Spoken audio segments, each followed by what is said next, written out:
SAFT Podcast brings to you the coherent, cohesive, logical, and relevant defense of the Christian worldview.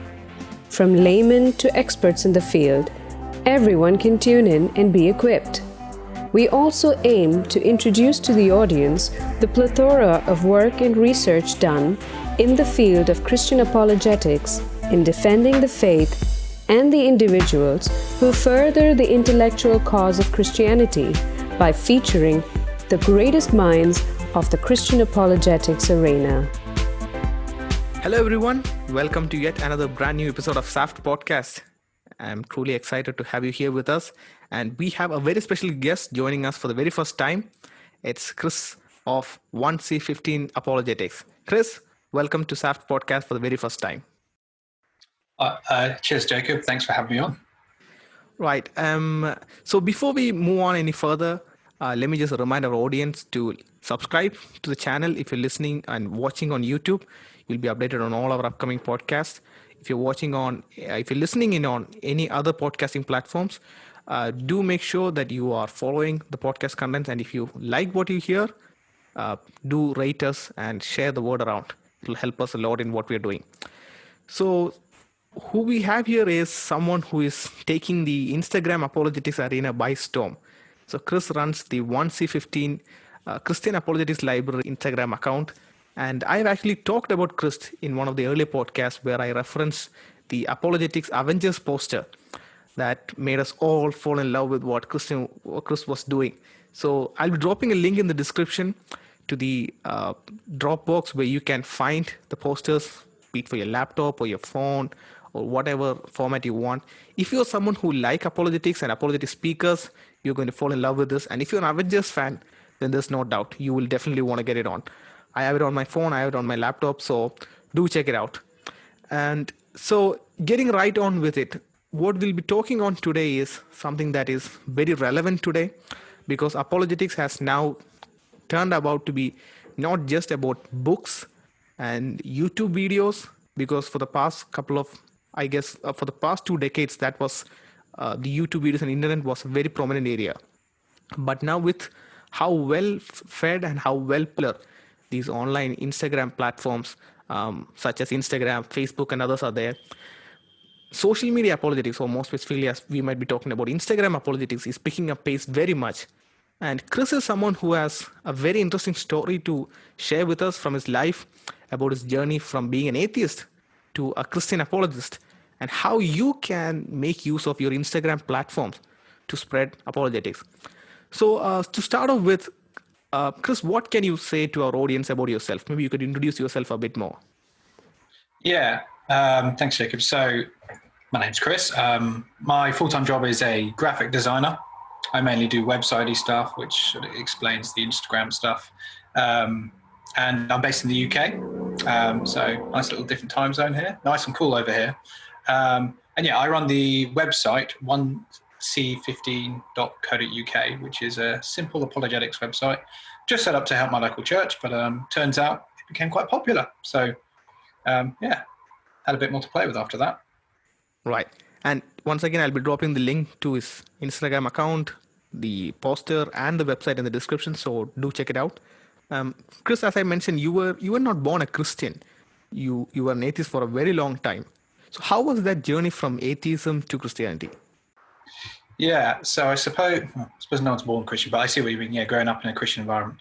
So I suppose for me, very much it was a sort of happy family, nice house situation, and it was sort of a bit of a bubble. Everything perfect. If there was God, he was distant in the background. Because we had money, everything was okay.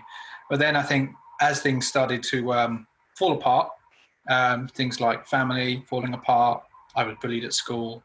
There were a lot of difficulties. I would use escapism, like playing computer games and things like that. I'd like to escape. And yeah, life got very tough. And I got suicidal at the time. And I did wonder where God was in all of that, though I wasn't exactly the most keen searcher. Most of this happened in my teen years. The teen years are quite difficult. So yeah, I ended up going down a sort of a more suicidal path. However, I ended up being stopped from doing that. I was listening to a Coldplay track, and I'll make sense of that later. But I make a joke that Coldplay and God saved my life. It'll make more sense later. And I then I drifted kind of from an agnosticism, sort of a very agnostic household. I joke that my dad's actually a pantheist. He just doesn't realize it.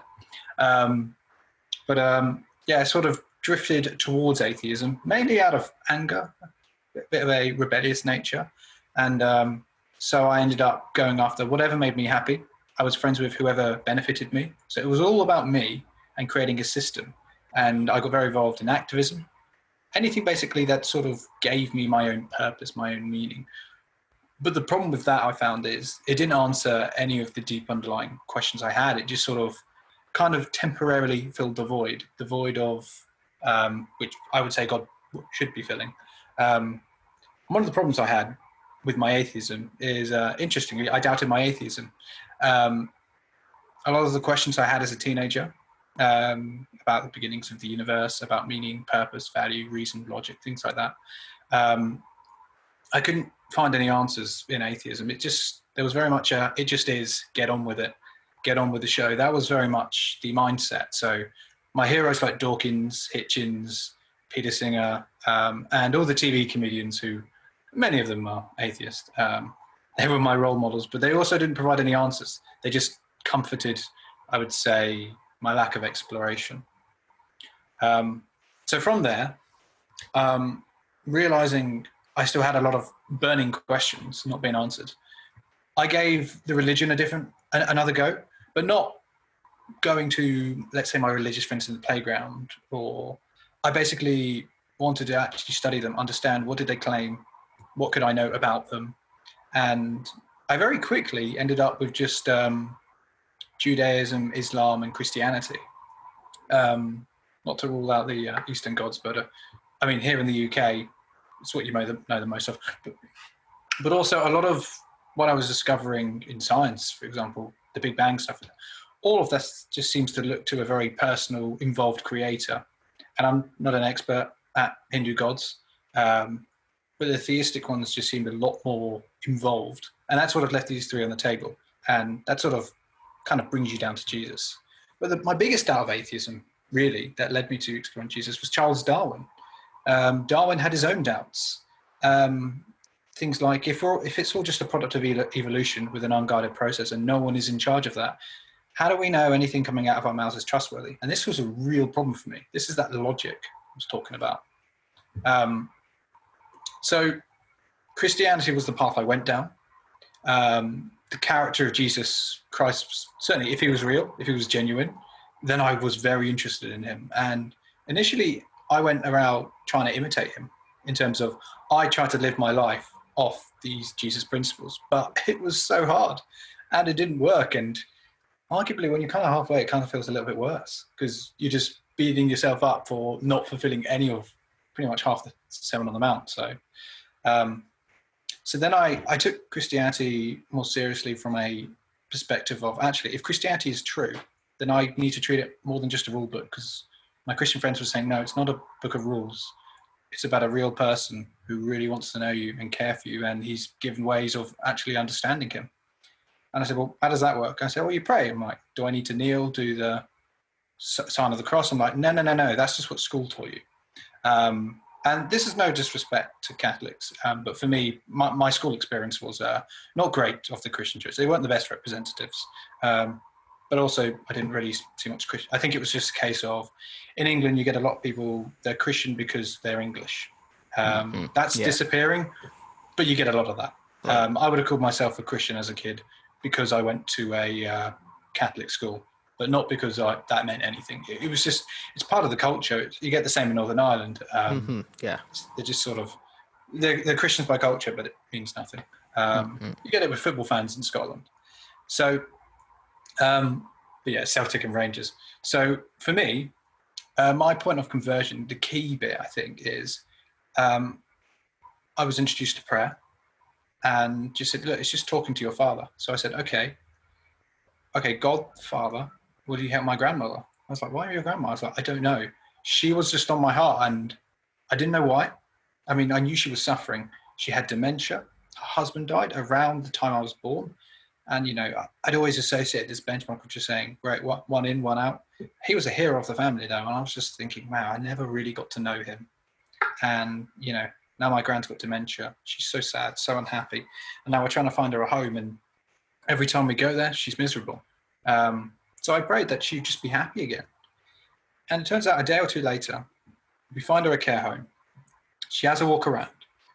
And my dad is stunned by saying she just broke out into laughter and joy, just saying, I want to stay here. I feel home. Wow. And yeah, and my dad just looked at me and said, if there was ever a miracle, that was it. And that literally like stunned me.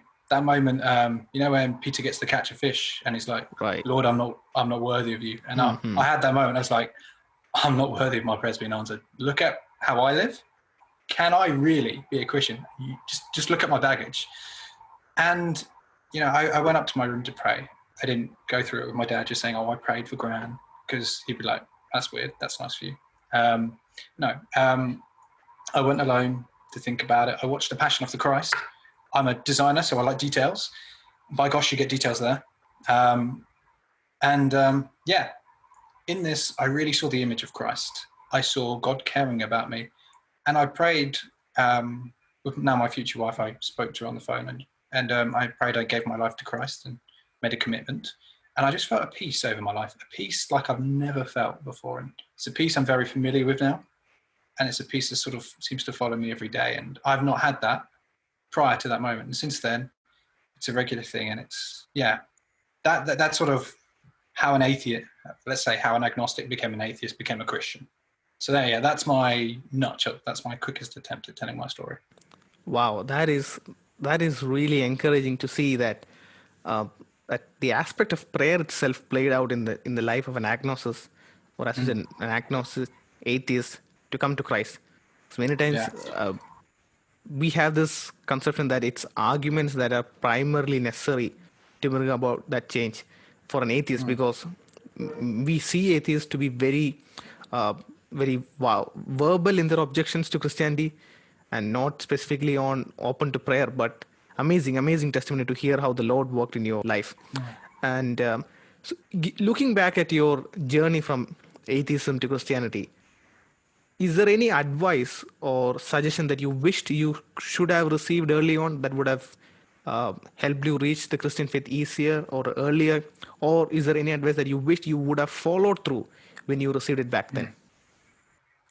Well, I just remember one last point, that Coldplay lyrics, the lights will guide you home, adding not your bones, and I will try to fix you. That was the Coldplay song. Well, that was, to me, that was Jesus, the Holy Spirit, and the Father. But more to your question, any advice? Yeah, I think this is the key thing. I was an aggressive atheist. I didn't talk too much about that. I don't want to give all atheists a bad rap because they're not all aggressive. We have biases, and you need to know you have a bias. But what you need to know is, are you being so biased that you won't give Christianity a chance? So, for example, if someone's claiming UFOs, don't just dismiss them. Like, check their claims, and usually that gets rid of them by checking their claims. But actually find out, well, why do you actually believe this? Don't just say no. Explore things. If you've heard it once or twice, well, you can develop an understanding for it. And also, don't just with Christianity, don't just look at one scary church you've heard in the news and say, oh, that's Christianity. No, try to find genuine believers, or look to the Bible, look at how Christians are meant to be. Because I bumped into a lot of Christians who weren't, well, they turned out not to be Christian, but I thought they were. Well, it took me a while to realize the evidence for Christianity is quite good and reliable. You just need to know the right sources, know the right places to look. I didn't even know who William Lane Craig was until about 2 years into becoming a Christian. But my gosh, him for anyone on day one would be brilliant. He's a brilliant place to start your exploration because he loves to look at deeper questions, and he's debated many atheists on it. Right. Yeah, and seeing what's right behind, like, I can see that you've gone through a lot of sources, a lot of materials to go over with. Yeah. I won't just read one book and just say that's it for me. No, I want to make sure I'm not just reading one opinion. I want to see, are there a lot of people saying a similar thing? Right. Yeah, and many times we see many people judging Christianity by its misuse. And it's often said that don't judge a philosophy by its misuse. And it's it's really heartwarming to see that there were Christians at that time around you to guide you to the true faith and not be opposite to you. And that is also a call to action for all of us Christians who are listening in this podcast, to have that open heart, ready to receive and help out a fellow non-believer. Now, coming to the main point that we want to discuss about Instagram apologetics. How would you define, if someone were to ask you to define IG apologetics, how would you define it? Is it a well-defined field or new? What is going on there? So I think there's a lot of Christians who are on Instagram, and I would say in terms of apologetics, a few thousand maybe, I would say. If you've got billions of Christians, I'd say a few thousands are doing it on apologetics. So that's actually quite small. There are some big Christian apologists who are on the channel. Like you've got The Reasonable Faith, Stand to Reason, Frank Turek. But then there's lots of smaller ones. So it's getting there, but I think there's still quite a lack. It's very much a secondary project for a lot of channels, I would say. So there are basically, like, when we come across many apologetics channels, we see two categories. One is, like you mentioned, Reasonable Faith, Stand to Reason, Cross-Examine, these ministries who have an Instagram account.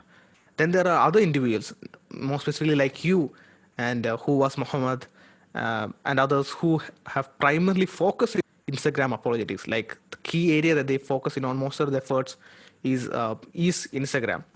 And so how do you do IG apologetics? Is there some sort of advice you would give someone on how to do Instagram apologetics? Yeah, so I have my own version of the 10 Commandments for Instagram apologetics, but it's not in the KJV English. I'll do it in modern English. So firstly, note, if you do Instagram apologetics, you need to know the purpose of your account. So, for example, mine is apologetics, and more specifically, it's historical apologetics. I try to do New Testament and resurrection. Someone might do God's existence. There are other pages that share quotes and memes. So you could already got these types of pages. If you try to do all of them, you'll probably have no time. That, or you have a lot of time. I don't know, I'm nearly 30. I have less free time than some younger teenage folk who way more time than me. And also, try to hone in on something. We need probably more apologists doing, let's say, if someone's really good at the moral argument, how about an account just on the moral argument? So I'm spending 2.5 years to pile my feed for New Testament evidences. Well, imagine if we started doing this per category. We'd have all these great channels that could join together in a network. And I hope we get more of them, more specialists like we do on YouTube. So my second one, I would say, is look at what other Instagram accounts are doing. So the first thing I did, I looked at who are the Christian apologists, what are they doing, and what are they doing right, what are the kind of tips, and just take notes.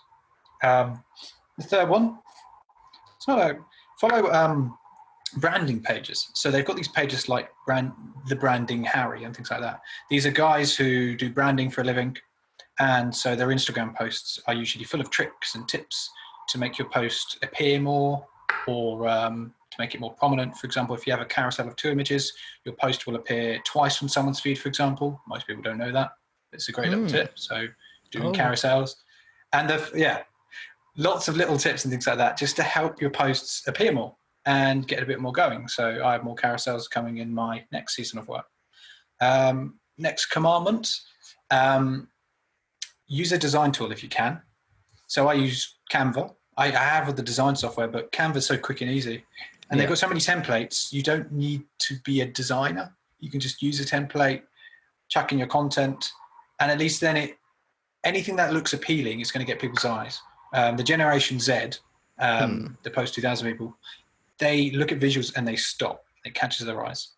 Memes catch their eyes too, but if you're not doing a meme, it needs to look good. So aesthetics is very important. Yeah, and Canva is online and free to start with. So that's a very good place to start. Yeah, Canva's free. So definitely use that. You can pay to upgrade it. You get some fun things, but do it if you're comfy and you've used it for a while. But most of us, I suppose, want to use it for free. Next commandment, have a schedule. Know when you're going to post. I notice sometimes I post at 9 a.m. It'd do all right. Post at lunchtime, and it would do so much better.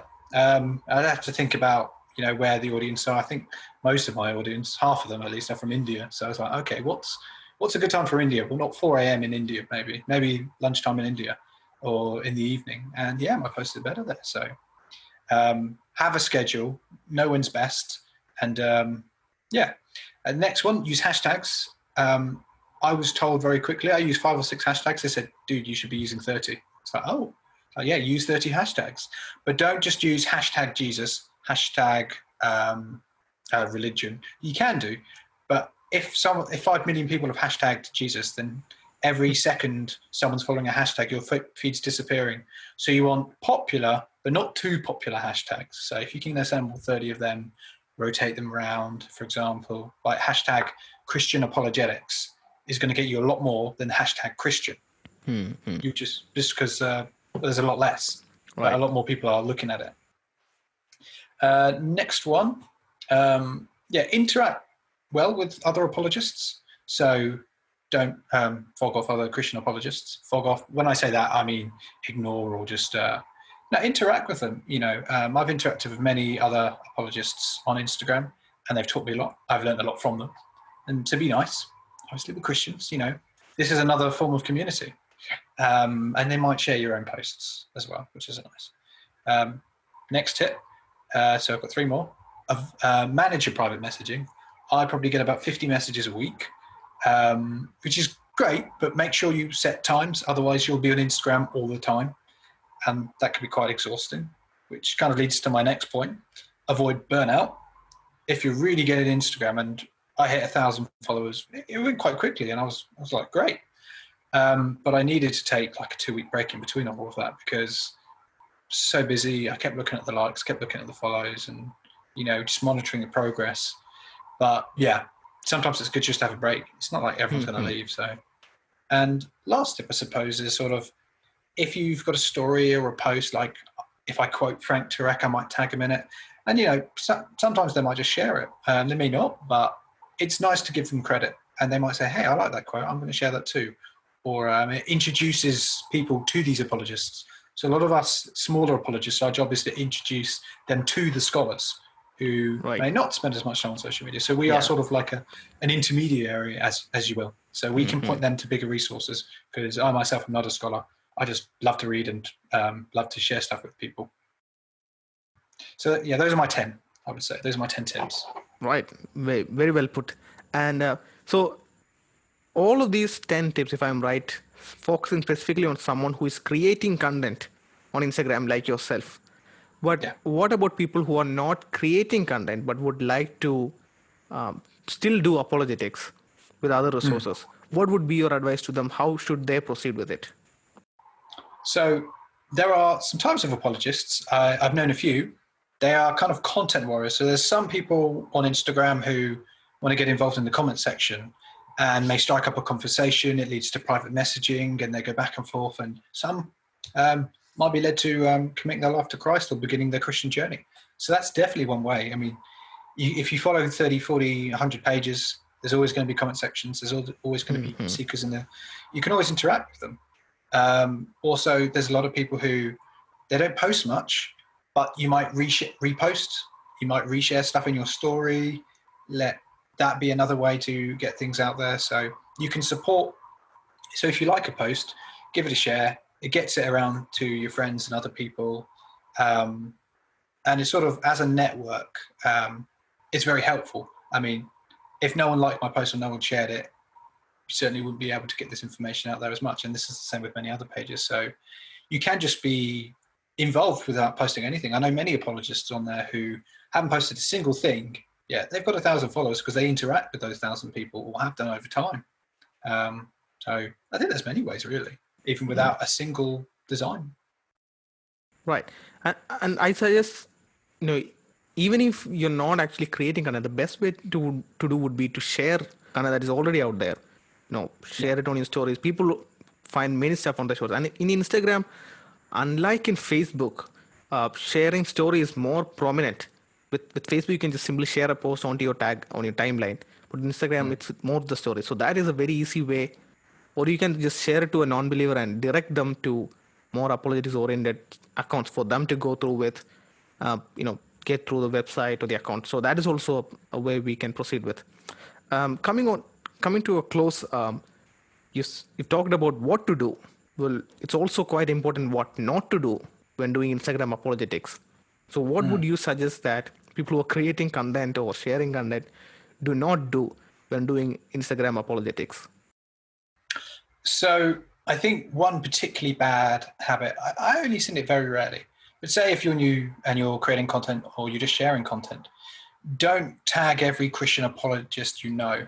It's kind of like it can be like a spam email. You're just like, why have I been tagged in this? And you look at it and you're like, I don't really understand why I've been tagged. I get it, they want you to share it, but it can come across as rude, I suppose. And after you've received like 5 or 10 of them, I end up, unfortunately, I have to mute them because I think, oh, they're tagging me because, oh, there's something like really relevant or someone's calling me out and I need to write a response. No, it's just they've shared a post. Some of them could be very nice. It'd be like a Jesus loves you or a Bible quote. That's great. But I will see them on my feed anyway. So it's the extra attention. It's a bad habit and it can be a bit off-putting. So if you're sharing a quote from them, great, tag it. Like if I share a quote from Frank Turek, keep using him as my example, I will tag him in the quote because it's a Frank Turek quote, but I won't tag him in a William Lane Craig quote, for example. Right. That would be a bit confusing. Other bad habits, I suppose, is private messaging. So there are some Christian apologists on Instagram like myself, like yourself. And if people think, oh, he's active, I'll start asking him questions. We're not a replacement for pastors. That is an important thing. We're a friend, but don't bombard Christian apologists with questions. I know some accounts, they don't even respond to any. I'm kind enough and I respond to a couple a week if I find the time. But yeah, I would be friendly, but treat them like a real person who has, think about it, 50 people might be doing this. They won't be able to get around to all of them. So I think just sort of being friendly, but not depending on anyone. I think that's the negatives would be depending on someone. So tagging people or messaging these particular people, you can turn them into idols and that can be a bad idea. We're just human and we got lots of other questions ourselves. So some good do's is if you share a post, tag it if it's relevant, which is great. If someone shares a post and they write a little comment and it's a really nice one, I'll reshare it sometimes, not always. I'm inconsistent in that. But no, if someone's sharing a post from Reasonable Faith or me or something like that, it's nice to know where it's been shared. And I see some pages, they just share my posts as their own posts, but they say, I got this from 1C15. And that's really nice. And you're just like, oh, that's great. I'm fine to do that. It's not like I'm making money from this. It's not a business thing. So it's really nice because the quote, it's glad it's getting out there and hopefully it looks nice. So people want to reshare. So some good habits are giving credit where credit's due and being very polite, really. And the negatives are just don't overbother, I suppose. Yeah, that's very important. Like there are accounts that are willing to take in answers. For example, if you do Facebook, Dr. Hugh Ross page, if you message him, he personally responds to answers to your questions when he gets time, and that is a big source of information. Big fanboy moment as well. When you're sending a message and Dr. Hugh Ross personal response. So other than those instances, like you said, bombarding with messages and trying to, be too cozy with them, trying to be too casual with them might be a stress on them. They also have things to deal with, normal human beings, busy life schedule. So those are very good do's and do's to keep in mind. And coming to a wrap, what would be the top apologetics accounts out there that you would recommend our listeners to go and check out? Well, obviously my own. But after that, no, I think if you're a student, Reasonable Faith, RZIM, they have lots of different channels.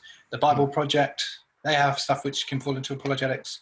Frank Turek, Stand to Reason. And then there's some other pages which I'm very much in touch with, is pages like Is Jesus Alive? Evidence for Christians, Truth Matters, Truth Feeds, Who Was Muhammad? Capturing Christianity. And after you find some of them, your recommendations will be very similar pages. Those are just a couple of examples. So you'll quickly find the right pages, I think. I think when I first came on Instagram, I went to Caption Christianity's Instagram. He follows like 76 people. I thought, right, I'll follow about 40 of them. The rest of them I think are personal people, but half the good apologists I found initially was just through that. So that can sometimes be a good place. If an apologist is following only a couple of people, I'm like, who would they find worth following? And I'm like, that's interesting. New page. So. Right. Yeah, that's very brilliant insight, going about and checking whom they are following and finding other apologetics accounts. Very nice. I like it. And before we wrap up, if you could just take a quick moment and tell us about 1C15. Many of the audience would be wondering, what is 1C15 supposed to stand for? Yeah, so 1C15 is 1 Corinthians 15, which is the resurrection passage, essentially. It's where Paul goes into depth about the resurrection. Verses 3 to 7 has that ancient creed that Jesus died, he was buried, and he rose again. And this is a statement historians date back within months of the crucifixion. So coming out of the cross, around Pentecost, this is what was preached. Because obviously the Bible comes together over time in the decades to follow. But they're saying this message came out first and foremost, it was the resurrection, which is kind of the grand climax of 1C15 channel. I'll be doing a year on the resurrection in 2022. Excellent. And I've got a lot of evidence. I just got to make sure I've got it ready in time. Excellent. All right. So do check out the channels Chris has mentioned here, and also check out 1C15, 1c15.co.uk. I will drop in the description and also in the show notes if you're listening on any podcasting platforms, all the links, descriptions, account, everything.